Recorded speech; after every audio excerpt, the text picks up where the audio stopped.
My boyfriend said I was being dramatic about his female best friend, until I showed him the text where she said she's just waiting for us to break up. For 6 months, I'd been trying to explain that Veronica made me uncomfortable. The way she'd text him at 2 a.m. about nothing. How she'd touch his arm and call him by a nickname only she used. The Instagram stories she'd post from his apartment when I wasn't there. "You're being insecure," Liam would say. "We've been friends since high school." It's not like that. I believed him. I wanted to believe him. Then my phone died during a work conference and I borrowed Liam's to call my mom. That's when I saw it. A notification from Veronica that made my stomach drop. "Day 187 of watching you waste your time. She's not gonna last." They never do. My hands shook as I opened their message thread. Months of conversations I'd never seen. Her complaining about me. Him defending me, but weakly. Her sending photos of herself in outfits. Asking his opinion. Him responding with heart emojis I'd thought were reserved for me. But the worst part was from 3 weeks ago. "Veronica, you know you're going to marry me eventually, right? We're inevitable." Liam, "Stop. I'm with her now." "Veronica, for now. But I'm patient. I've waited this long." He'd never told me about that message. Never mentioned that his best friend was openly declaring her intention to replace me. When Liam came home that evening, I handed him his phone with the messages open. "I can explain," he started.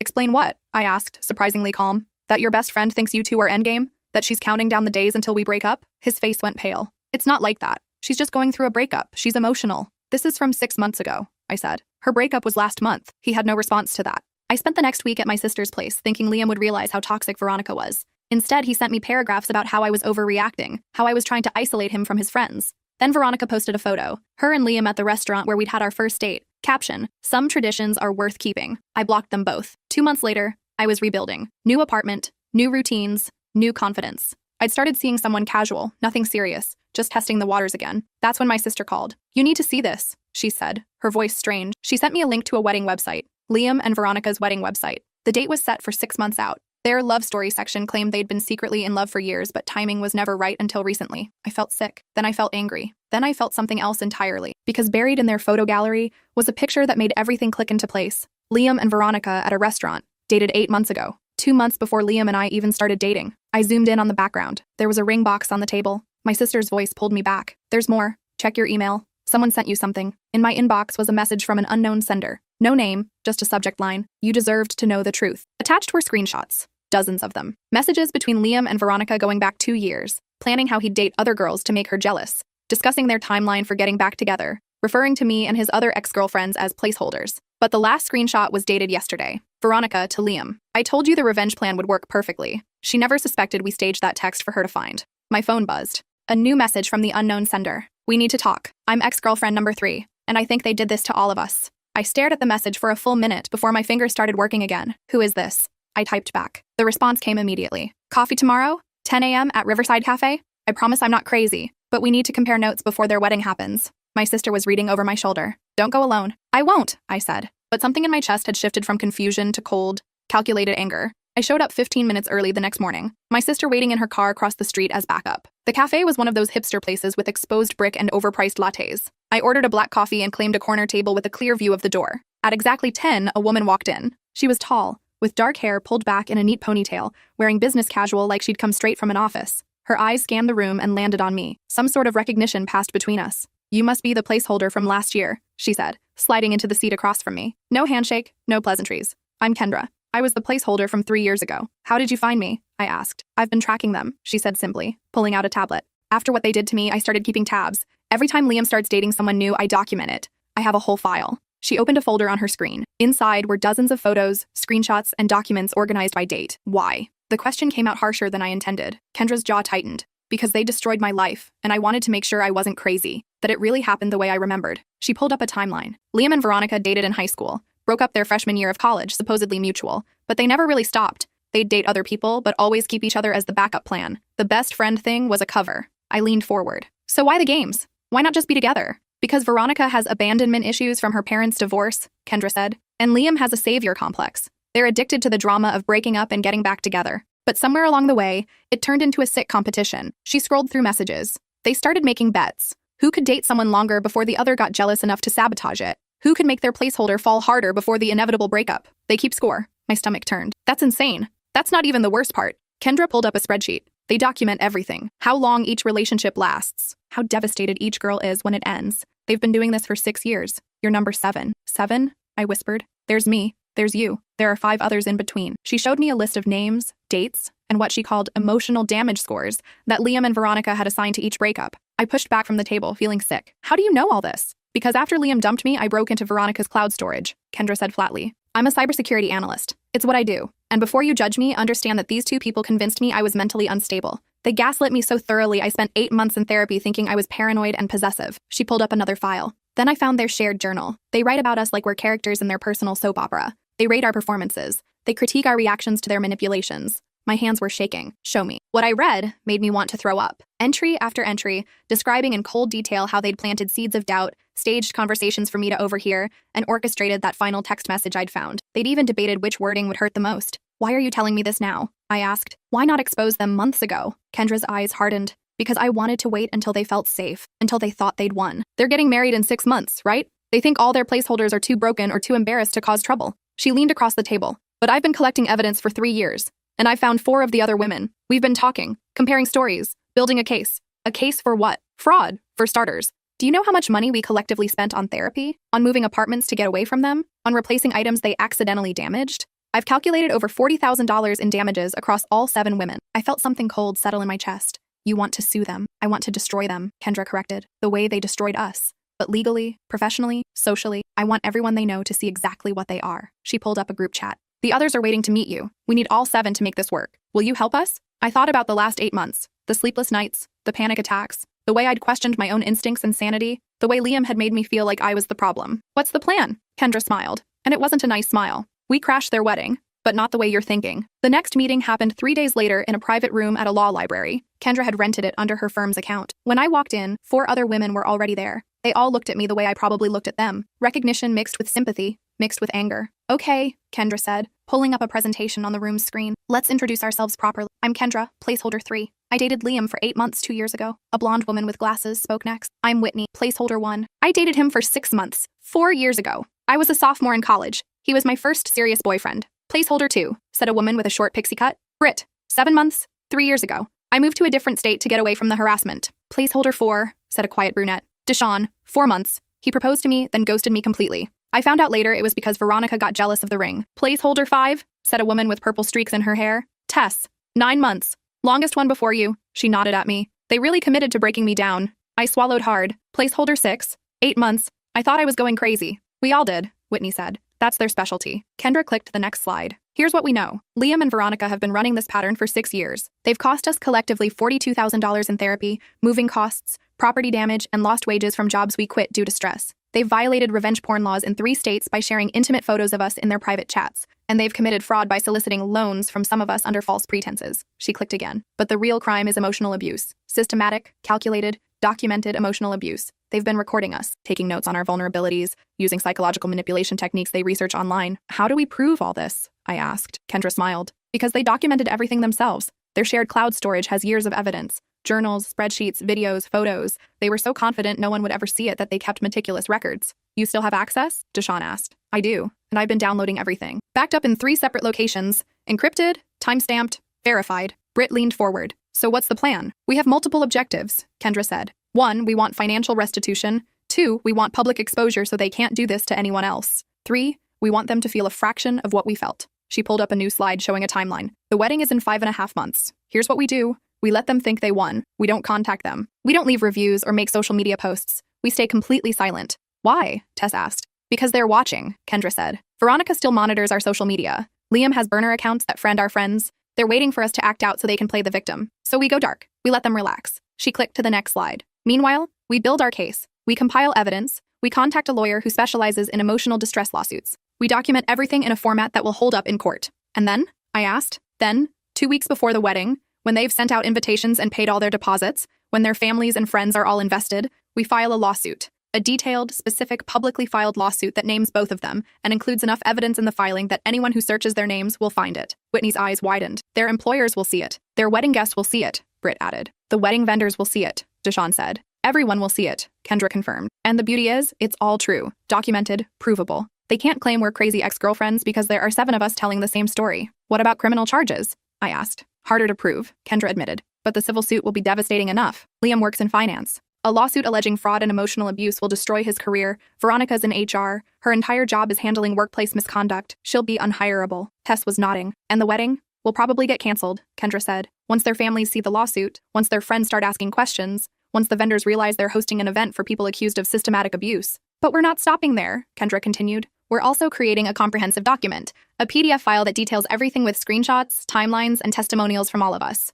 We're going to email it to every single wedding guest 2 days before the ceremony. The room went quiet. Is that legal? Whitney asked. Perfectly legal, Kendra said. It's the truth. We have proof. We're not making threats or spreading lies. We're informing people about who they're celebrating. I felt my hands curl into fists. Count me in. One by one, the others agreed. Good, Kendra said. Because we have a lot of work to do, and we need to be smart about this. No emotional outbursts. No drunk texts. No social media posts. We treat this like the legal case it is. She handed out folders. These are your assignments. Whitney, you're documenting financial damages. Britt, you're compiling the timeline. Deshawn, you're organizing the screenshots and messages. Tess, you're handling victim statements. And you, she looked at me, you're going to help me build the psychological profile showing their pattern of behavior. What about placeholder 7? I asked. Kendra's expression darkened. There isn't one. You were the last. After you, Liam and Veronica decided they'd proven their point and set their wedding date. You were the final game before they settled down. Lucky me, I said bitterly. Actually, yes, Kendra said. Because you're the one who can testify to their current state of mind. You can confirm they're still together, still planning the wedding, still acting like nothing happened. Your testimony is crucial. She stood up.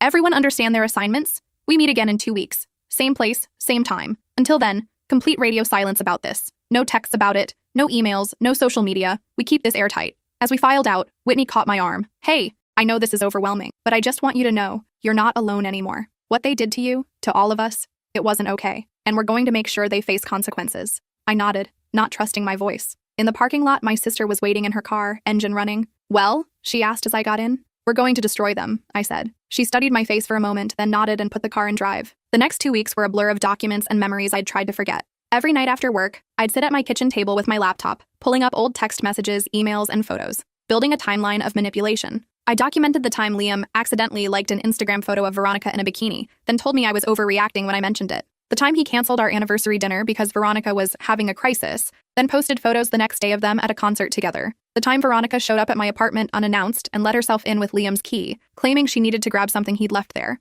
Every gaslighting conversation. Every time he'd made me feel jealous and possessive for having completely reasonable boundaries. Every time he defended Veronica while making me feel like the problem. I pulled bank statements showing the money I'd lent him for emergencies that he never repaid. I found emails where he'd promised to pay me back, then later claimed he didn't remember borrowing anything. I screenshot the dating app where we'd met, where his profile claimed he was looking for something serious and tired of games. The more I documented, the angrier I got. Not the hot, explosive anger of betrayal, but cold, calculated fury that sharpened my focus. I started sleeping better. Having a purpose, a plan, was therapeutic in a way months of actual therapy hadn't been. My sister noticed. You seem different, she said one night over takeout. I feel different, I admitted. I spent so long thinking something was wrong with me, wondering if I was too jealous, too insecure, too demanding. Now I know it was all part of their game, and that clarity is powerful. Just don't let revenge consume you, she warned. It's not revenge, I said. It's justice. There's a difference. The second meeting came quickly. All 7 of us reconvened in the law library, folders thick with evidence. Kendra started the meeting by pulling up a video on the screen. Before we share our findings, I want you all to see something.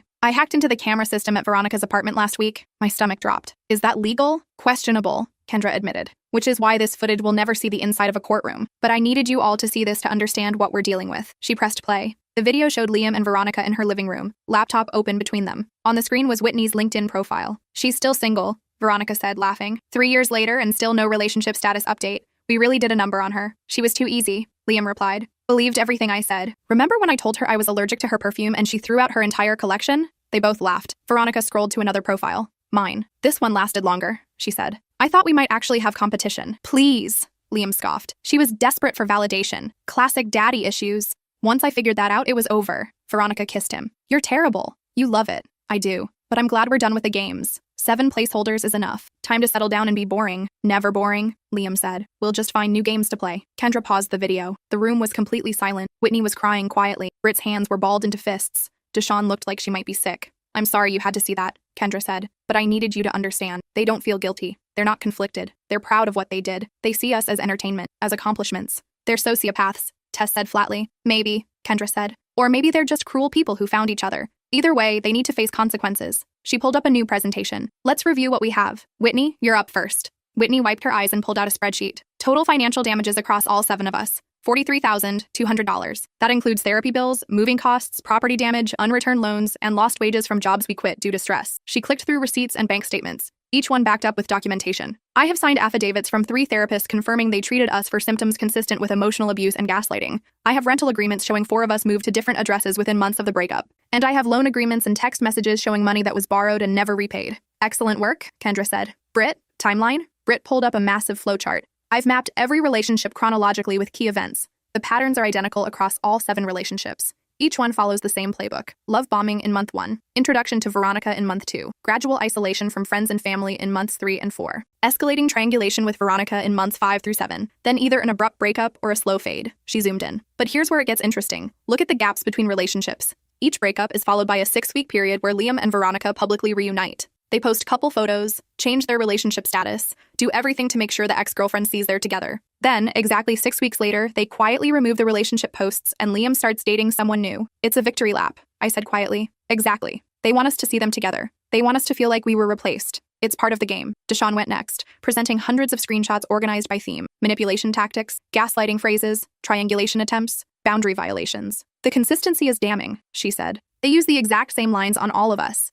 You're being insecure. She's just a friend. I can't believe you'd ask me to choose, word for word, across 7 relationships. Tess presented our victim statements, powerful testimonials from each woman describing the emotional toll. Several of us had been diagnosed with anxiety or depression following the relationships. 2 had lost jobs. 1 had attempted suicide. The room felt heavy with shared trauma. Finally, Kendra and I presented the psychological profile. We'd worked with a forensic psychologist who'd reviewed all our evidence and written a detailed analysis of Liam and Veronica's pattern of behavior. The diagnosis was clear. Systematic emotional abuse with sociopathic tendencies, predatory relationship patterns, calculated manipulation, high likelihood of reoffending. This is enough to bury them, Kendra said. We have financial damages. We have pattern evidence. We have expert testimony. We have their own words documenting their actions. So what's next? I asked. Kendra pulled up a calendar. We have 4 months until the wedding. Here's the timeline. Month 1, we finalize all documentation and submit it to our lawyer. Month 2, we let the lawyer review everything and prepare the filing. Month 3, we do nothing. We wait. We let them think they're safe. And month 4, 2 weeks before the wedding, we file the lawsuit. 1 week before the wedding, we send the information packet to all wedding guests. And the day before the wedding, we hold a press conference. A press conference? Whitney said. Isn't that overkill? No, Kendra said, because this isn't just about us anymore. Think about how many other people they could do this to. How many more women could end up like us. We have a responsibility to expose them. She pulled up a mock press release. We're going to tell our story publicly. As a group, 7 women who independently discovered they'd been victimized by the same couple. It's newsworthy. Local media will cover it. And once it's public, it becomes searchable. Anyone who Googles their names will find our story. We'll be exposed too, Britt said. We will, Kendra agreed. But we'll be exposed as survivors, not victims. As women who fought back, who refused to stay silent. And we'll use fake names in the press conference if anyone wants, she added. But the lawsuit has to have our real names. That's the price of legal justice. I looked around at the 6 other women. We'd all been broken by the same 2 people. We'd all spent months thinking we were alone, that something was wrong with us. Now we were together. Now we were fighting back. I'm in, I said. My real name, everything. One by one, the others agreed. The next 3 months were the longest of my life. We worked in secret, communicating only through encrypted channels. Our lawyer, a woman named Isabel who specialized in interpersonal abuse cases, was methodical and brilliant. This is one of the most well-documented cases I've ever seen, she told us at our first meeting. Most abuse victims don't have this kind of evidence. You've built an airtight case. She walked us through the legal strategy. We'd file a civil lawsuit alleging intentional infliction of emotional distress, fraud, and conspiracy to commit emotional harm. We'd name both Liam and Veronica as defendants. We'd seek compensatory and punitive damages. The beauty of a civil suit is the lower burden of proof, Isabel explained. We don't need beyond reasonable doubt. We just need preponderance of evidence. And you have that in spades. While Isabel prepared the legal filing, Kendra and I worked on the public-facing document, a comprehensive PDF that told our story in clear, factual language. Screenshots, timelines, expert analysis, and personal testimonials. We hired a private investigator to verify information and dig deeper into Liam and Veronica's background. What he found was chilling. They'd been doing this even longer than we thought. Before the 7 of us, there were 3 other women in high school and early college, 10 victims total over 8 years. The investigator also found that Liam had been fired from a previous job for inappropriate relationships with subordinates. The company had paid a settlement to a former employee who'd filed a harassment complaint. Veronica had been named in 2 separate complaints at her company's HR department. Both were dismissed, but the allegations involved favoritism toward Liam and hostility toward women he dated who worked at the same company. They're not just doing this in their personal lives, Isabel said. They're doing it professionally, too. This is who they are. As the wedding date approached, we watched from afar as Liam and Veronica posted happy couple photos, wedding planning updates, and gushing comments about their love story. Veronica posted a photo of her dress with the caption, 7 years of friendship finally becoming forever. The number wasn't a coincidence. It was a taunt. They know we know, Tess said in one of our meetings. They're rubbing it in our faces. Let them, Kendra said. The higher they climb, the harder they'll fall. 2 weeks before the wedding, Isabel filed the lawsuit. It was a public record immediately. Within hours, we saw the first signs that it had been noticed. Liam's law firm put him on administrative leave. Veronica was called into a meeting with her company's legal team. Their wedding website suddenly went private. 1 week before the wedding, we sent the information packet to every guest on their list. The investigator had managed to get the full guest list from the venue. 250 people received a detailed PDF explaining exactly who they were about to celebrate. The responses came fast. Within 24 hours, over half the guests had canceled their RSVPs. Family members started calling Liam and Veronica, demanding explanations. Friends posted confused messages asking if the lawsuit was real. Veronica posted a statement on social media. "We're victims of a coordinated attack by jealous ex-girlfriends who can't accept that we've moved on. Please don't believe their lies." But the evidence was too overwhelming. Screenshots of their own messages, their own words, expert testimony, 10 women telling the same story. The news started picking it up. Local reporters reached out to Isabel, who confirmed the lawsuit was real and that her clients were willing to go public. 3 days before the wedding, Liam posted that the ceremony was postponed due to unforeseen circumstances. The next day, Veronica posted a long rant about false accusations and trial by social media, but her comments were flooded with people pointing out the documented evidence. 2 days before the wedding, we held our press conference. All 7 of us sat at a table in a hotel conference room, facing cameras and reporters. Kendra spoke first, explaining how we'd found each other and what we'd discovered. Then each of us told our story, brief, factual, emotional. When it was my turn, I looked directly into the camera. I thought I was going crazy. I thought I was too jealous, too insecure, too possessive. It took meeting 6 other women with identical stories to realize I wasn't the problem. They were. The reporters asked questions. How did we meet? How did we discover the pattern? What did we want from the lawsuit? Justice, Whitney said simply.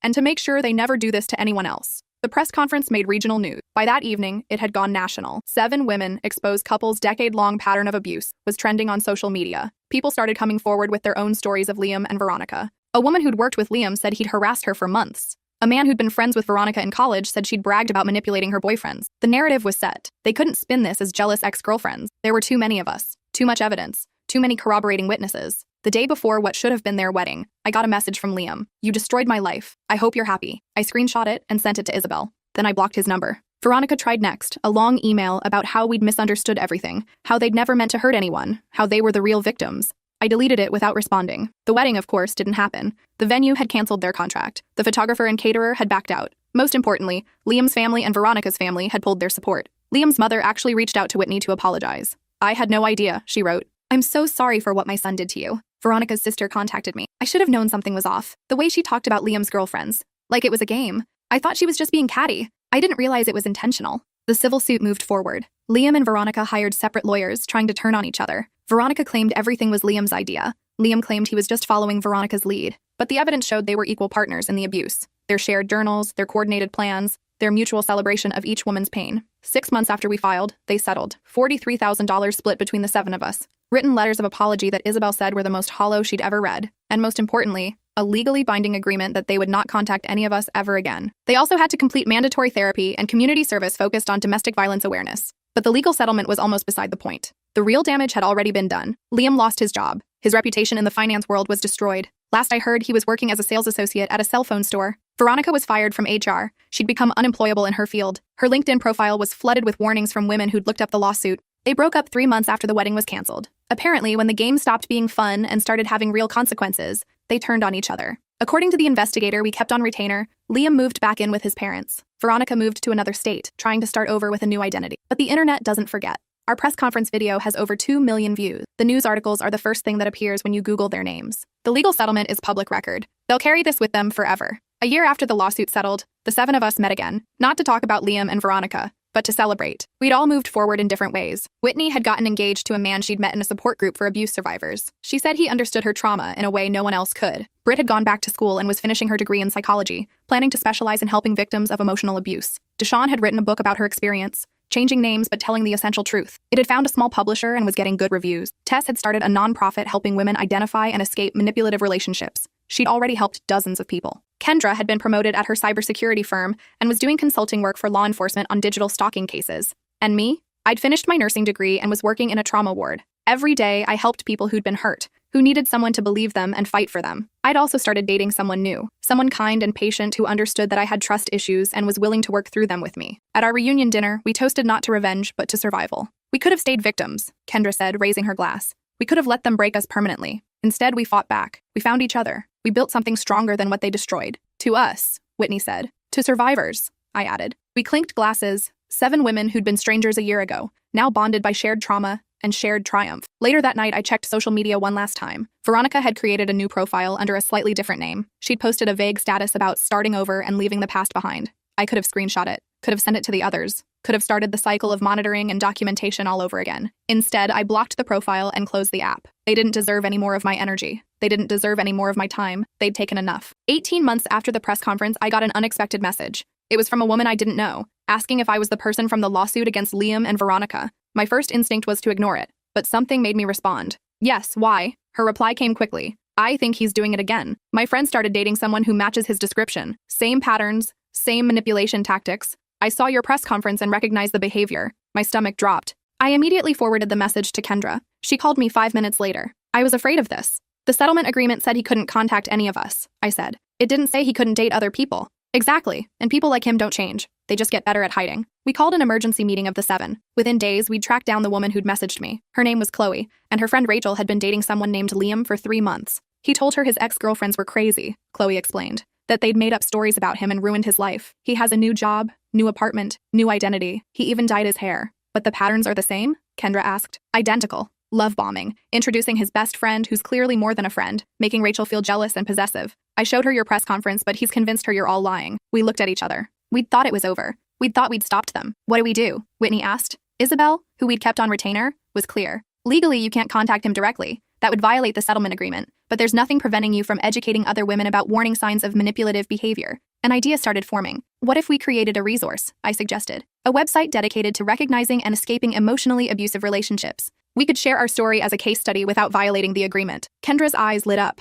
And we could create a database of behavior patterns, red flags, common manipulation tactics, make it searchable so people can check if what they're experiencing matches known patterns. Tess jumped in. My nonprofit could host it. We're already a registered educational organization. It would be completely legal, Deshawn added. And I could adapt content from my book, create educational materials, worksheets, guides for identifying abuse. Within a month, we'd launched the website. We called it Pattern Recognition Project. It featured detailed information about emotional abuse, manipulation tactics, and recovery resources. Our story was there, anonymized but recognizable. 10 women over 8 years following identical patterns. The legal case that followed, the public exposure, the settlement. We didn't name Liam or Veronica. We didn't need to. Anyone who'd been following our case would recognize it immediately. But more importantly, anyone dating someone with similar patterns would see the red flags laid out in stark detail. The website went viral. Within weeks, we had tens of thousands of visitors. Women and men started sharing their own stories of manipulation and abuse. Support groups formed in the comments. People started recognizing their own situations in the patterns we described. And Rachel, the woman Chloe had been worried about, found the site.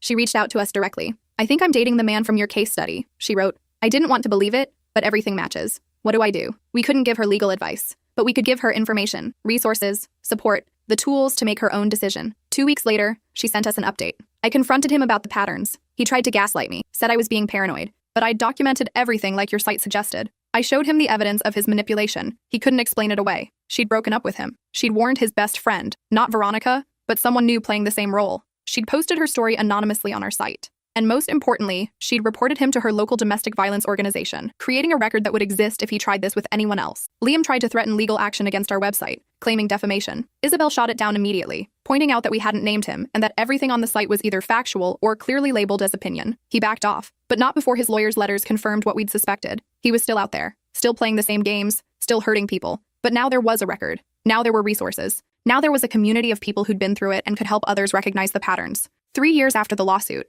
I was living a life I never thought I'd have. I'd been promoted to head nurse at the trauma ward. I was in a healthy relationship with someone who communicated openly and respected my boundaries. I'd bought a small house with a garden where I grew vegetables on weekends. I still had panic attacks sometimes. Still had moments where I questioned my judgment. Still had days where the anger at what they'd done tried to consume me. But I also had therapy. I had support. I had 6 other women who understood exactly what I'd been through. And I had purpose. The Pattern Recognition Project had grown beyond anything we'd imagined. We'd helped hundreds of people identify and escape abusive relationships. We'd trained domestic violence counselors. We'd created educational materials used in high schools and colleges. We'd turned our trauma into something meaningful. Veronica reached out once more, 3 years after the lawsuit. A short email from a new address. I'm sorry, it said. I know you won't believe me. I know I don't deserve forgiveness, but I've been in therapy for 2 years. Real therapy, not court-ordered. I've been diagnosed with several personality disorders I didn't even know I had. I'm working on myself. I'll never hurt anyone again. I sat with the email for a long time. Part of me wanted to respond, to ask questions, to know if she was really changed, but the bigger part of me knew it didn't matter. Her redemption wasn't my responsibility. Her healing wasn't my concern. I didn't owe her forgiveness or acknowledgement or anything at all.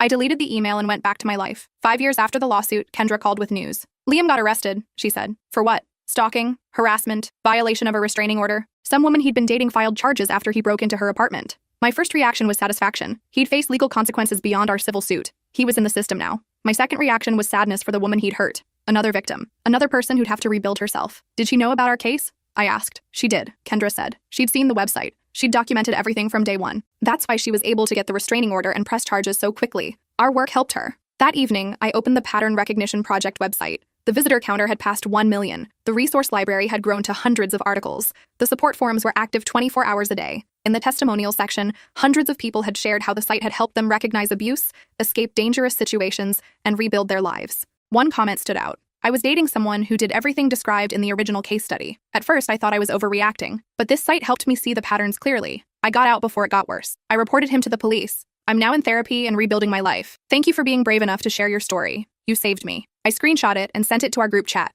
Whitney responded first. This is why we did it. Britt. Every person we help makes it worth it. Deshawn. We turned pain into purpose. Tess. We refused to stay victims. Kendra. We fought back. And me. We survived. 7 years after the lawsuit, I married my partner in a small ceremony surrounded by people who loved and supported me. The 6 other women from the case were there, not just as guests, but as chosen family. In my vows, I talked about trust, about how hard it had been to believe in people again after what happened, about how my partner had never once made me feel crazy for having boundaries, for needing reassurance, for taking things slowly. You gave me space to heal, I said, and you celebrated every step forward without pressuring me to move faster than I was ready for. That's what real love looks like. At the reception, my sister pulled me aside. Do you ever think about them? Sometimes, I admitted, but not the way I used to. Now when I think about Liam and Veronica, I don't feel anger or pain. I feel pity, I guess. They spent 8 years of their lives playing games and hurting people. They could have spent that time building something real. They wasted it. And what did you build? My sister asked. I looked around the room, my partner laughing with my friends. The 6 women who'd been strangers 8 years ago, but were now some of my closest relationships. The career I'd built, helping trauma survivors. The website that had helped thousands of people.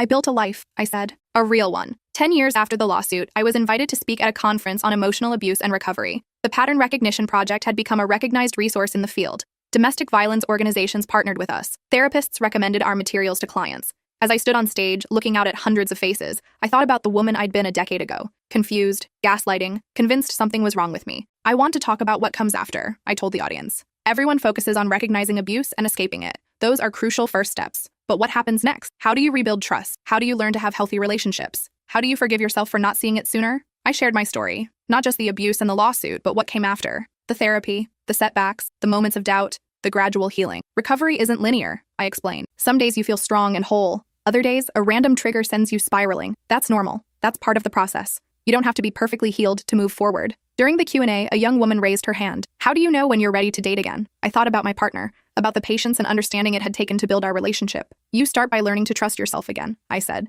Not trusting that you'll never be hurt. That's impossible. But trusting that if something feels wrong, you'll listen to that feeling. Trusting that you can set boundaries and enforce them. Trusting that you deserve respect and honesty and real love. Another question. Do you ever regret going public? Making such a big deal out of it? No, I said firmly. Abuse thrives in silence. They counted on us being too embarrassed or ashamed to tell anyone. By going public, we took away their power, and we helped other people recognize the same patterns in their own lives. What would you say to someone who's still in an abusive relationship but isn't ready to leave? This was the hardest question, because I remembered being that person, knowing something was wrong but not wanting to believe it, making excuses, hoping things would change. I'd say, document everything. Even if you're not ready to leave now, start keeping records, screenshots, journals, whatever you can safely maintain. Because when you are ready to leave, you'll need that evidence. And I'd say, you're not crazy. If something feels wrong, it probably is. Trust your instincts. After the conference, dozens of people approached me. Some wanted to share their stories, some wanted advice, some just wanted to say thank you. One woman pulled me aside, tears streaming down her face. I'm Rachel, she said, from 8 years ago, the one who messaged you about dating Liam after the lawsuit. I hugged her immediately. How are you?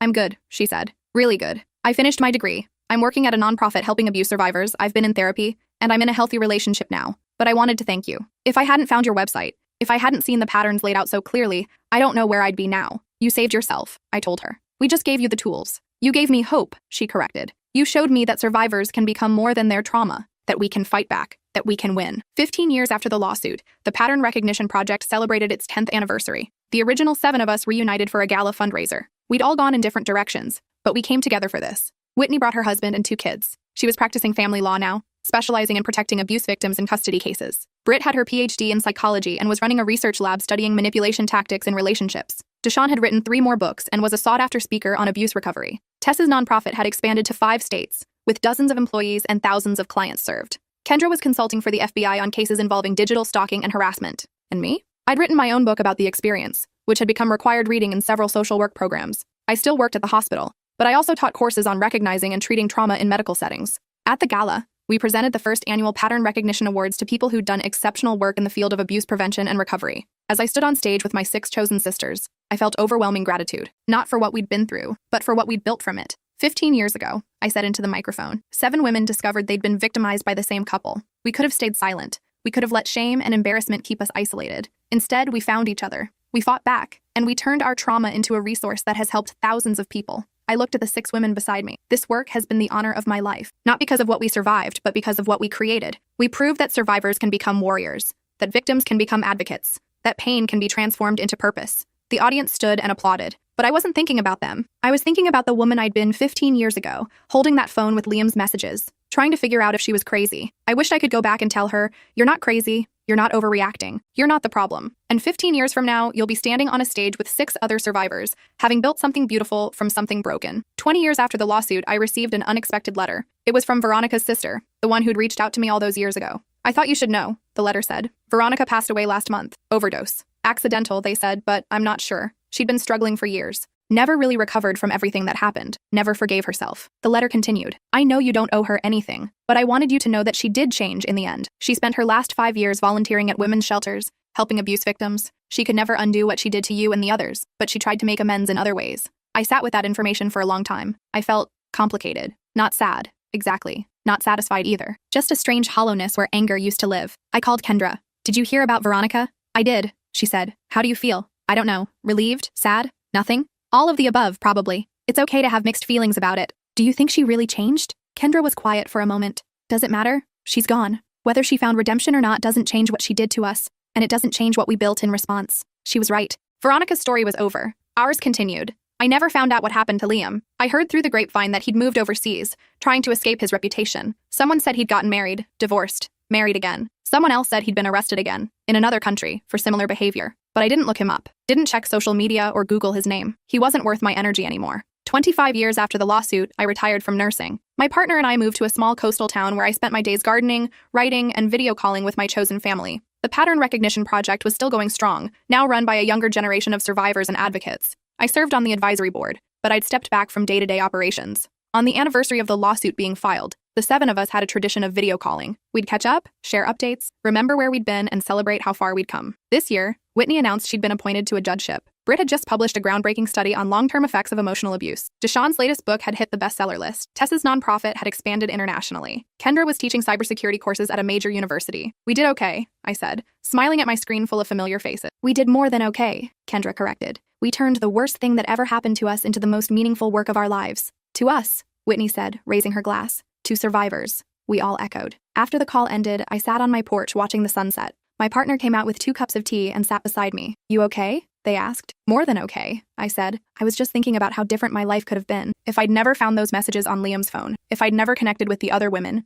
if we'd all just stayed silent and tried to move on alone. But you didn't. No, we didn't. We refused to let them get away with it. And in the process, we found each other. We built something bigger than our individual trauma. We created a legacy. My partner squeezed my hand. "You should be proud." "I am," I said. "Not of what we survived, but of what we built. Of who we became." As the sun dipped below the horizon, painting the sky in shades of orange and pink, I thought about the 25-year journey from victim to survivor, to advocate to, finally, just person. A person who'd been through something terrible and come out the other side stronger. The Pattern Recognition Project would outlive all of us. The resources we'd created, the community we'd built, the lives we'd touched. That would continue long after we were gone. And maybe that was the best revenge of all. Not destruction or punishment, but creation. Taking what was meant to break us and using it to build something that would help thousands of others. Liam and Veronica had tried to make us disposable, placeholders, temporary entertainment in their twisted game. Instead, we'd become immortal. Our story, our work, our impact, that would last forever. We'd won. Not just in court, not just in public opinion, but in the most fundamental way possible. We'd turned pain into purpose, trauma into transformation, and victims into victors.